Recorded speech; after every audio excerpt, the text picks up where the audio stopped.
What's up guys, Winter Kills here, and welcome to a brand new series where I'm going to be talking about and going over some replays from my live stream. And by the way, if you haven't checked out one of my live streams, I'm streaming every Saturday, Sunday, and Monday, unless otherwise stated if anything comes up. But every Saturday, Sunday, and Monday at 7 or 8-ish p.m. That's usually when I start. So if you want to check out a live stream, you can go down into the description below, check out that link to my Twitch page. Toss me a follow if you want to see some of these replays happen live, because that's where a majority of these replays are from. But basically, this series is just going to be me going over and showing and sharing with you guys some of these replays that a majority of you probably haven't seen. So yeah, really excited to start this new series and show you guys some really cool replays. So we'll go ahead and get started. Alright, so most of these replays here I went through and labeled with the HR for the highlight reel. We'll just go over and show some of these replays to you guys, and we'll go from there. If we have a little extra time, I'll show you guys some other cool combos as well. But this is the first one I want to show you guys, and I titled it The Grind. Some of these titles don't matter, I just needed something to be able to remember them. So this is versus Danger Seka BA. As you can tell, I'm playing Mermails here on my side, and I think he ends up going first. Yeah, so we don't get to go first here. He goes Seka's Light, draws into some pretty good cards. The standard Cherubini play with the Rhino Warrior, Graph or Seer, all of this good stuff. Into Dante. Barbaring me right off the start, surprisingly enough, getting rid of his Graph. Going for Nessie, the very last card in his hand, which is of course going to grab Tsuchinoko. And then he makes this card. This is a card that I wasn't expecting to make, but it's like a rank 3 Durendal. If you want to look at it that way, because it basically can turn any monster effect into another effect, which is basically each player draws one card, which is pretty cool. I've actually never thought about playing this card, and it's actually given me some idea to like try and play it now in my BA build, which I've changed quite a bit actually. I've added more of a PK engine to it, PK heavy engine. I'll show you guys that list a little bit later. I'll show that's one of the things we can do in this highlight reel video. I can show you guys some of the updated lists that I've been working on sort of in between deck profiles. But basically that's his field. Beatrice, number 75, and it's not a bad field. His graveyard looking pretty good. Still has a Seka's Light in there and has a Seer underneath this Beat Rice. And I believe I get started, of course, with the Seka's Light. Gonna go put something back. Gonna go for the Swap Frog here to bait things out. Of course, I don't want to start with the Prince, because that's obviously gonna get negated or Farfet immediately. So we can't start there. We gotta start somewhere else. He goes into the Gossip and negates that effect we each draw. I draw into Null None, which is actually not a bad draw when you think about it. I normal the Beatrice. He negates the Neptibus instead of actually going for the Farfa, which I thought he was going to do. Which I guess in, the grand scheme of things doesn't make, too big of a difference. Arguably, I should have started with Megalo, discarding Dragoons and Infantry, and going for that to sort of bait out the Beatrice that way. But, he didn't make the exact play I thought he was going to do. So we summon Megalo now by discarding the Dragoons and the Gund, bringing back that other Megalo we discarded earlier for the swap. Now we're going into Brionic. And I've added this other Prince to my hand here. So basically, I have a bounce 2 plus a pop when you look at it this way. Infantry is going to get that effect for that Brio. And of course, I'm going to bounce both of those back. And I'm going to be able to revive something out of Grave. And he's going to use Seer, bring back Dante. We're going to remove that Gossip, Shadow of Confusion. And then we're going to go right into Alacia, because nothing on my field can get over that 2,500 booty. So we got to go into Alacia to bring that up to 29. We do have a double attack, so we're able to get a decent amount of damage in. And another thing to take note, look at our hand. We've got Infantry, we've got Null None. There's literally no way he's killing us this turn, because he's going to have to do some special summoning, and he's going to have to do a lot of it if he wants to be able to make sure he doesn't get killed next turn. We also have a pop and a Certiteus as well. Draws White Dragon for turn. As soon as he changes that Barbar, of course I'm going to chain the Null None, and then the life point game ensues. We're just going to start gaining life point after life point after life point. Now I go and I decide to use my Infantry here Despite my best judgment, I probably shouldn't have. For some reason, I thought this Underclock Taker was a bit more of a threat than it actually was. Arguably, I should have saved it, but I got a little nervous, pulled the trigger a little too quick, and he goes ahead and adds the Black Dragon, summons out the Dante. I go ahead and clear that Underclock Taker to get rid of that extra monster zone for free, stop him from being able to do the classic Underclock Taker beat Rice, but it doesn't matter, he's just going to go into land Farinkus anyways, summon the Beatrice, discarding the Farfa, clearing my Alacia to the end of the turn, and then following up by clearing the rest of the board. Alacia comes back. I decide not to summon Teus yet. We're going to go right into battle phase, try to run over that land Farinkus, clear that extra monster zone if I can. Farfa says otherwise. Summon Teus, discarding Mander, add Pike for next turn. But the most important thing to take note of here is we still have this Alacia on field. He's got to do one of two things. He's either got to waste one of those big bad boar loads on it, or he has to run it over, which will trigger a lot of effects for us. But he's going all in right now. You know, Edgem Sabers, Psychic Tracker, and Seer all hitting the board. Of course, Seer's going to die, reviving Dante, going into Nightmare Phoenix, adding back a card. It's going to be none other than Barbar himself. And going into Borreload. What did I say? He's got to go into Borreload. This card is such a threat to him because if he doesn't, we're going to +2 off of it real easy. And then the beautifulest, the best top deck. What could the best top deck have been? Deep Sea Diva? No. Dragoons? No. Prince? Absolutely not even close. Best top deck right here. The Fishborg Launcher. Summon Teus, discarding the Launcher. Launcher summons itself back out because all we have are waters in our grave. Of course, a very watery grave. And then we go out for none other than the Whale. Clearing all of these cards. I don't care about his Borreload. Borreload says he can't be targeted. We're not targeting anything here. Beatrice, I don't care if that dies because we're going to get rid of his Dante, his Purple Pilgrim, real easy. Now, you might be thinking, that White Aura Whale's down by 500. What are you going to do to that 2,800 Purple Dante? I mean, you know what? I don't care. I'm going to swing into it anyways because Whale can just keep coming back. That's the beauty of Whale. It is such a grindy card. I crash into it. Banish Teus comes back out. I can swing again. because it can make up to 2 attacks on monsters. So we swing again. He discards Barbar anyways to try to get that extra draw. I crash it anyways because I can just bring it back again. He takes the gun out of my hand, unfortunately. But I swing for 28. And now I've got this 2,800 beater on my field that he really can't deal with in any other way, shape, or form. Has to put that card back in his hand to be able to get that Edgem Sabers on field, to be able to get that Psychic Wielder out, because he couldn't have done it the other way without keeping that card in his hand, because, you know, I was expecting a Brio there, but doesn't have any cards in hand to make said Brio. Instead goes for Cherubini here, sending Farfa off that Rhino Warrior he sent up from the Beanie, and he scoops it up because he knows that Whale's coming back in that end phase, and we still have 15,000 life points. Keep that in mind as well. So yeah, that was just a quick little grindy game I wanted to show you guys of Mermail versus BA. Certainly Alacia adding a bit of a grindy aspect. Same thing with White Aura Whale. Such a fantastic level 8 synchro if you want to play a nice watery build of Mermails. You don't feel like throwing that Orcus in there. Maybe you've got a Danger Orcus build already. Why make a inferior version of Orcus with Atlanteans when you could just have some fun playing some good old-fashioned Atlantean Mermail? That's how I look at it. We'll go right into the next replay, ladies and gentlemen. All right, so this replay here I've called the triple-double Mermail replay, and for good reason. Now, it's not really too impressive, you know, really what we're playing against for the most part. It's just for hire. But he does have some pretty menacing cards in his possession, Manhunt being one and Phantasme being the other. Of course, the Thanos Dragon.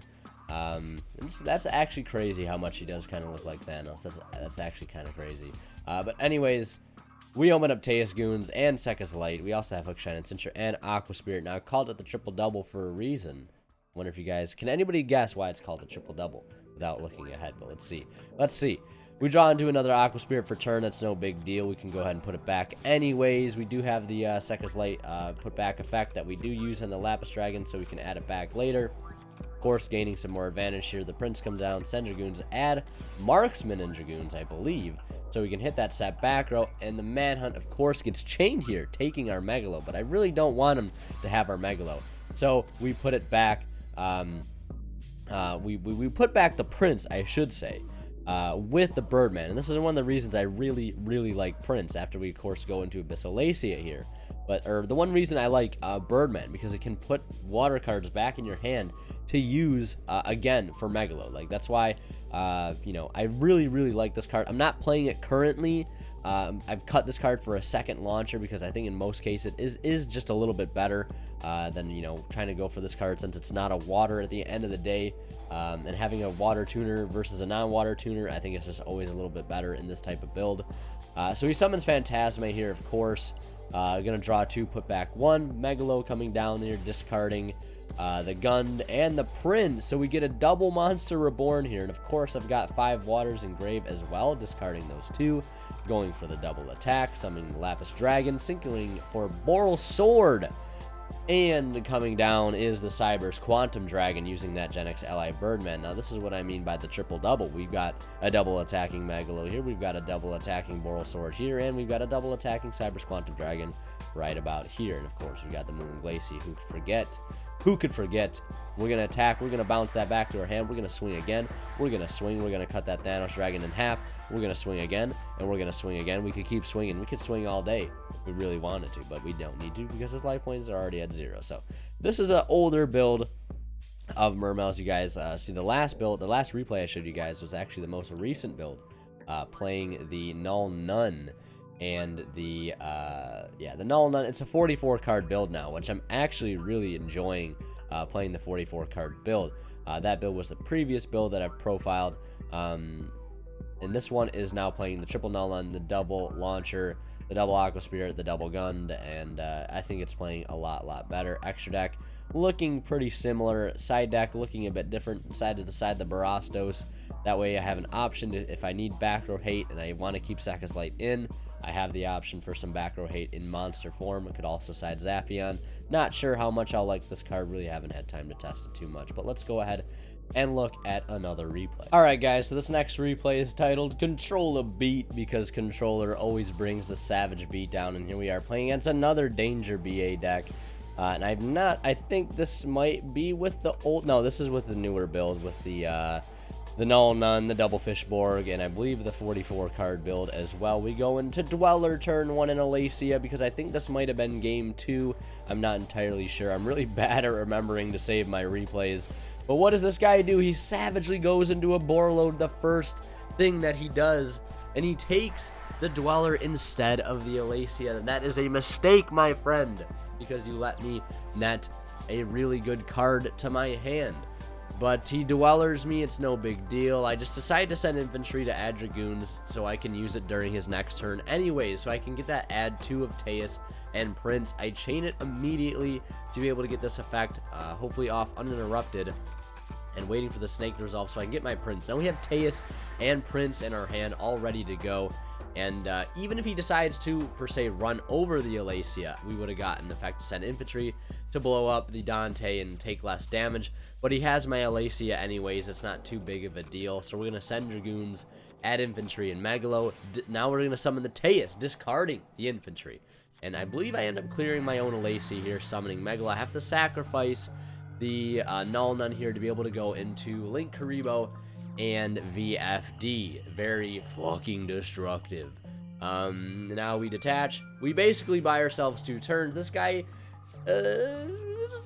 gets rid of his Borload. Not entirely sure why he went to do that, but now we're just gonna start playing the grind game here. I don't want to, I don't want to invest in a normal summon here if I can't kill him at all, and we're going to basically make him lose another turn because VFD is a very fair card, let me tell you. We're going to go into Diva here, bring out Prince, and we're going to link right into Nightmare Unicorn, spin that set card back, and we're going to swing for some more damage. Even if I would have normaled, something that had more attack, we wouldn't have been able to win anyways.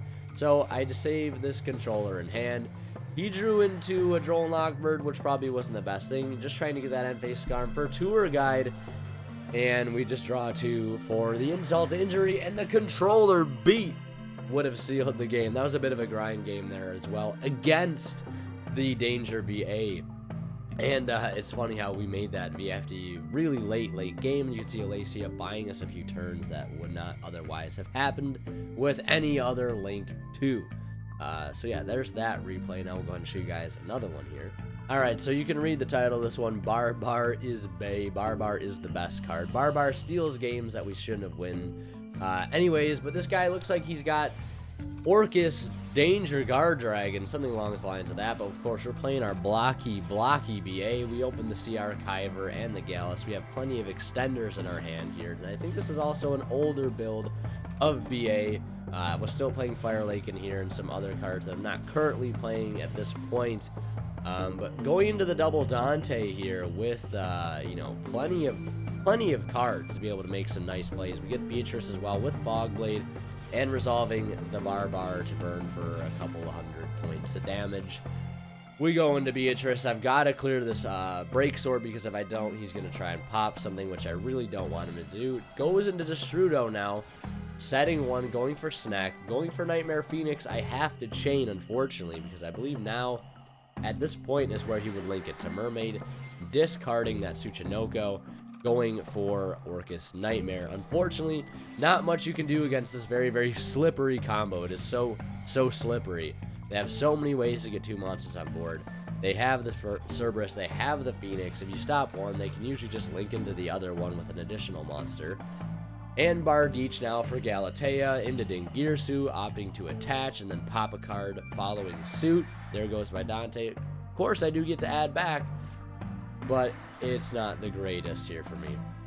Having two monsters coming back at the end phase. The Redoer and the Break Sword. So I normal the Libic, summon out Seer, and go into Break Sword here, using the help of that Sea Archive there to make that rank 3 a lot easier. Using the detach effect to try and pop something now. So I baited both Fog Blades and Seers, bringing back Dante. Block Dragon hits the board. We're going to Topologic Trisbania. Yes, we are. Not wasting any time here. Going to add another Block Dragon. Spec the Seer, or the Scarm, sacrificing it for some burn damage there off the Trisbania, clearing all of those cards. Getting rid of that field spell to make sure there's no way he can have access to it next turn by discarding to add it back. Now, he did draw Monster Reborn here. I don't know why he didn't play it. Maybe because he wasn't sure that he'd be able to get game off of it. I don't know. He pays 700 for this Destrudo here. Goes into another Galatea, sets the return, goes for the boots to add the Fog Blade. And I think maybe he's trying to play with his food at this point. He thinks he's got the game secured so much. Rips my top deck or my next card that I would have been drawing. I go for this play, and then I'm like, oh, I could just Seer for Barbar and banish 3 for a game. And his board means nothing to me at that point. Yeah, get wrecked, scrub. Always play your Monster Reborn, kids, because he probably could have won there if he had done so. I digress. Alright guys, so this is actually a recording from my stream, so that's why you see my face cam there, but it's not actually me talking. I'm talking from the ether. But this is just a cool replay I wanted to showcase using Null None, and then, you know, how we come back from this board that he makes. So obviously he's playing Cyberse, and I'm waiting for the perfect moment to be able to use Null None. Now, to be honest, I might have been able to chain this earlier and make him pass his turn. I'm not entirely sure, but I really just wanted to save it, you know, to get a guaranteed gain of life points to reduce the chance of me losing half my life points. So I wait, and perfectly enough, he has World Exit Secession, and I go ahead and chain to that. And now I'm thinking my opponent might just end on a average board, but that is not quite what happens here. He ends up going for like a full-on U-Link. Using that Synapse backdoor and the transcode talker to bring back something else. And we're just going to gain some life points now. That's really all we're going to end up doing. The life point train is going full speed down the track at this point. And like I said, I didn't think he was going to take the challenge, but he does end up doing it. So I think we end up getting near around 30,000 life points. I think we have like 30,900 life points by the time his whole combo is done. To be honest, wasn't expecting him to go for this long combo, and I surely wasn't expecting to get U-Linked. I mean, I've played against Cyberse quite a few times before, but like I said, was not expecting a U-Link. And like a Lady Debug at this point in the game is also a bit unexpected. but I guess it's the Cyberse Rhoda, so I guess it makes a little bit of sense that he does have that card to be able to keep comboing with.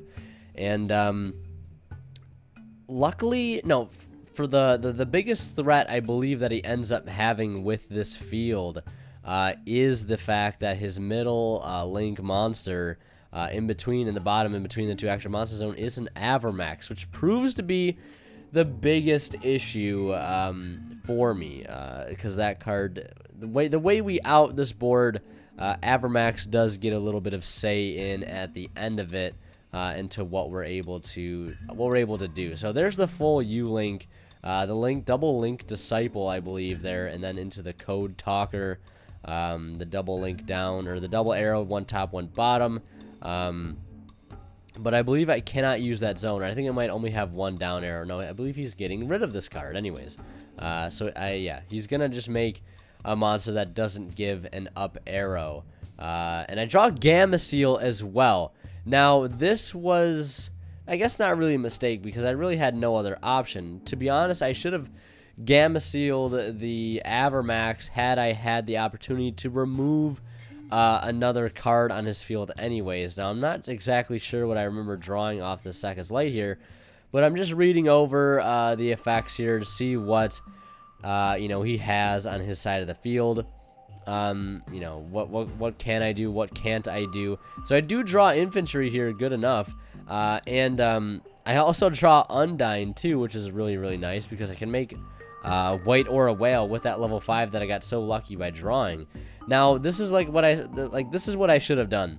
I should have Gamma Sealed the Avermax, and then summoned Teus by discarding infantry to clear one of the extra monster zones, and then done the play that I was going to make right now, which is just summoning Undyne, sending Dragoons, and, doing all this, etc., etc. So I make White Aura Whale, blow up his entire field, but since I didn't Kaiju the Avermax, he does send my White Aura Whale back to the extra deck, which is where I end up getting way behind, and I'm not aggressive enough next turn, and I actually end up losing that game, but it's actually just entirely my fault, because I got a little too cocky. But I just wanted to show you the massive life point gain, and then the easy breaking of that field.